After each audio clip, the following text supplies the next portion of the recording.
Wa alal mauluti dan iku atas bapak, ya.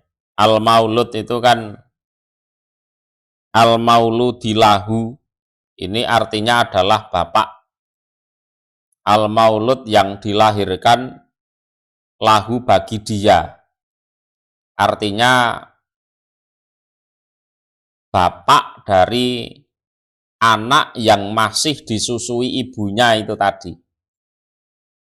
Ini kan konteksnya kan sudah bercerai. Rizkuhuna utawi rizkinya walidat, wakiswatuhuna dan pakaiannya walidat, bil ma'ruf dengan baik. Nah ini, jadi walaupun bapak ibunya sudah cerai, berhubung dalam perkawinan itu masih ada anak yang disusui, maka bapak si anak itu masih punya kewajiban menanggung rizki dan pakaian bil ma'ruf untuk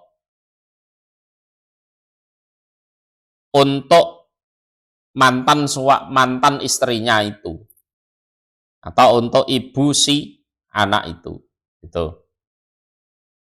Jadi walaupun sudah bercerai, kalau sudah bercerai itu kan aslinya mantan suami tidak punya kewajiban untuk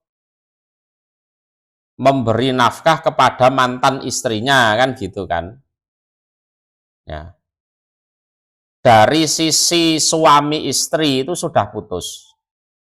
Tapi dari sisi menyusuinya mantan istri kepada anaknya mantan suami, maka si mantan suami itu masih punya kewajiban memberi rizki dan pakaian. Jadi mantan suami memberi nafkah kepada mantan istri ini dalam konteks karena mantan istrinya masih menyusui anak itu. Oke. Jadi perhatikan ini, kalau yang cerai-cerai itu kadang ngawur wong lanang terus minggat ngono, anake ora diurusi sisan, ya wong lanang ya kurang ajar jenenge. Jadi dalam konteks suami istri memang sudah tidak ada kewajiban memberi nafkah, tapi dalam konteks mantan istri masih nyusui anak dari mantan suami itu, maka mantan suami masih punya kewajiban memberi rizki dan pakaian. Itu.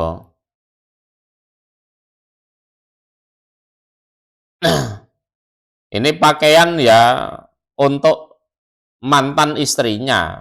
Wong lafadznya kiswatuhunna kok. Rizkuhunna wa kiswatuhunna bil ma'ruf.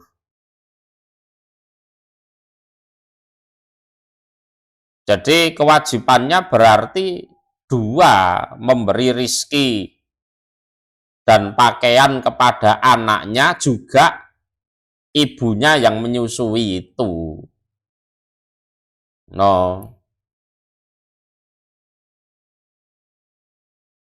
Kalau anaknya wajib, kalau memberi nafkah ke anaknya itu jelas wajib. Ya. Lah sampai kapan ya? Sampai ibunya berhenti menyusui itu. Kalau sudah berhenti menyusui, maka kewajiban memberi nafkah kepada mantan istri sudah berhenti. Karena sudah berhenti menyusui.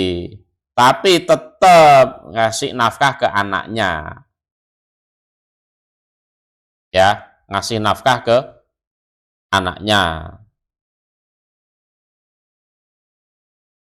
Jadi kalau dijelaskan lengkap ya, jadi suami yang mencerai istrinya aslinya ya masa idahnya habis ya.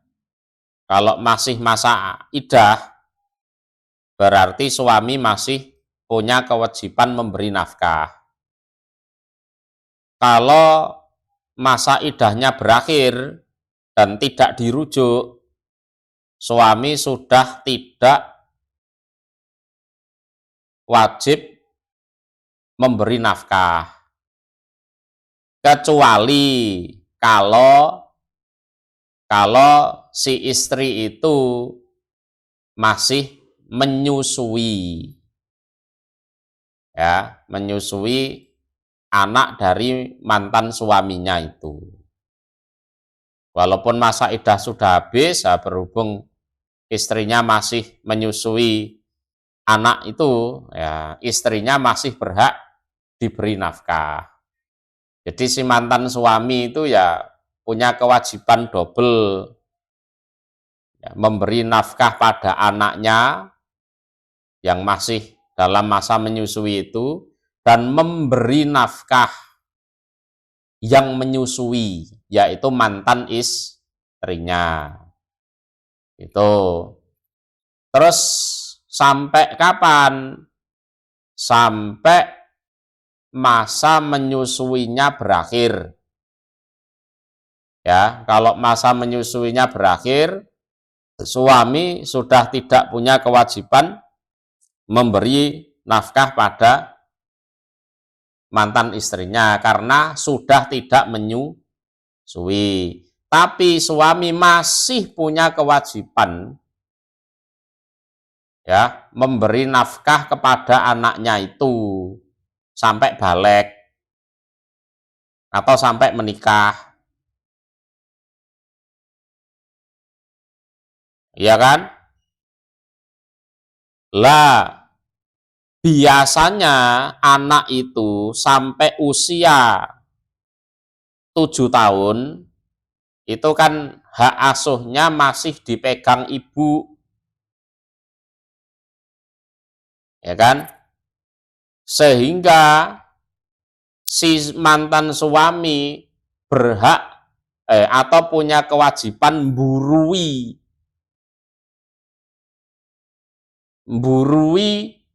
mantan istrinya itu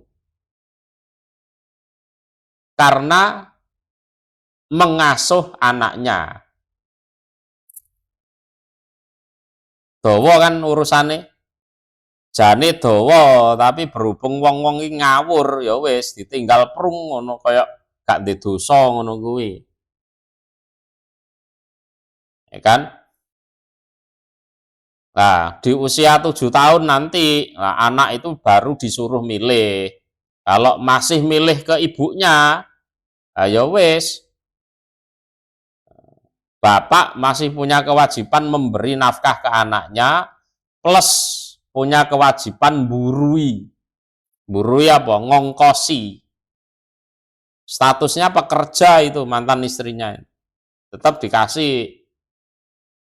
Ya, kecuali kalau anaknya nanti milih ikut bapaknya kan gitu kan, ya wes nek ngono selesai, wes nggak keluar biaya untuk mantan istri lagi. Itu aturannya seperti itu. Ya, aturannya seperti itu. Oke. Lanjutkan. La tukallafu, tidak boleh dipaksa.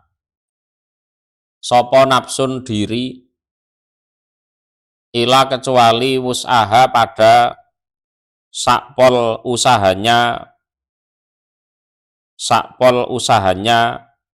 diri. Artinya dalam memberi nafkah kepada anak itu ya sakpol kemampuan gitu saja, tidak boleh dipaksa di luar batas kemampuan. Ya, di luar batas kemampuan jangan.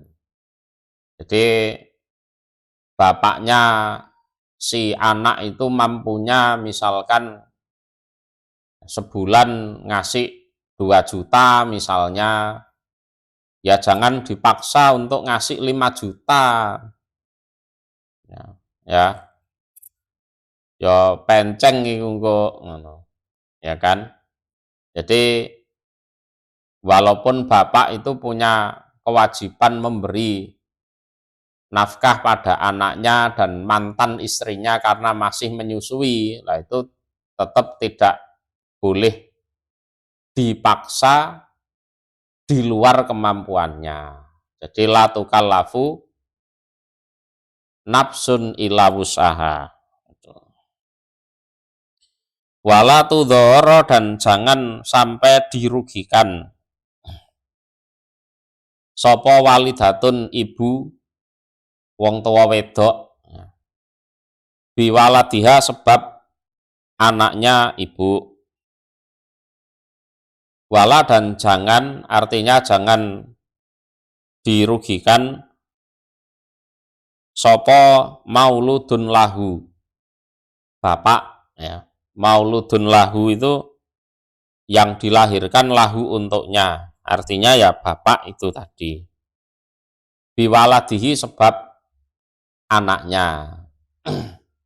Jadi mungkin si ibu itu terlalu sayang dengan anaknya terus dimanfaatkan oleh bapaknya.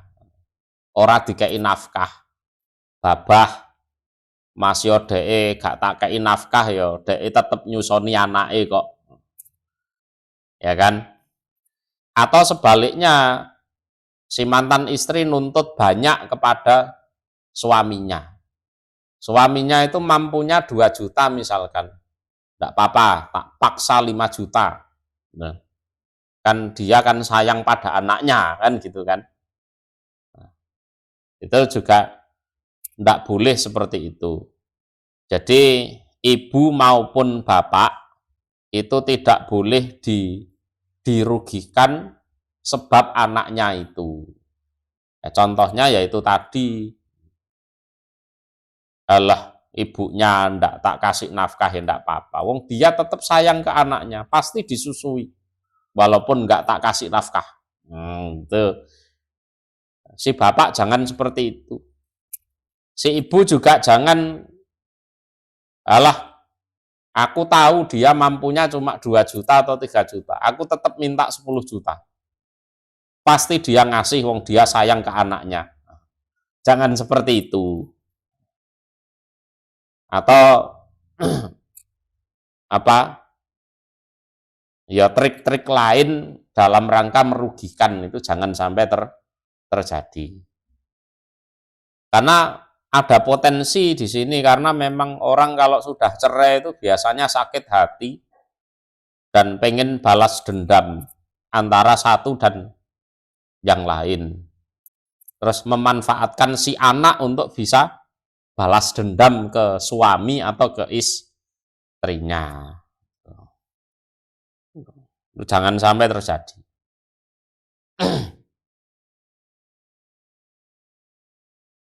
Wa alal warisi, dan iku atas ahli waris. Ini ahli warisnya bapak, ya, ahli warisnya bapak. Mislu dzalika, utawi semisal demikian itu,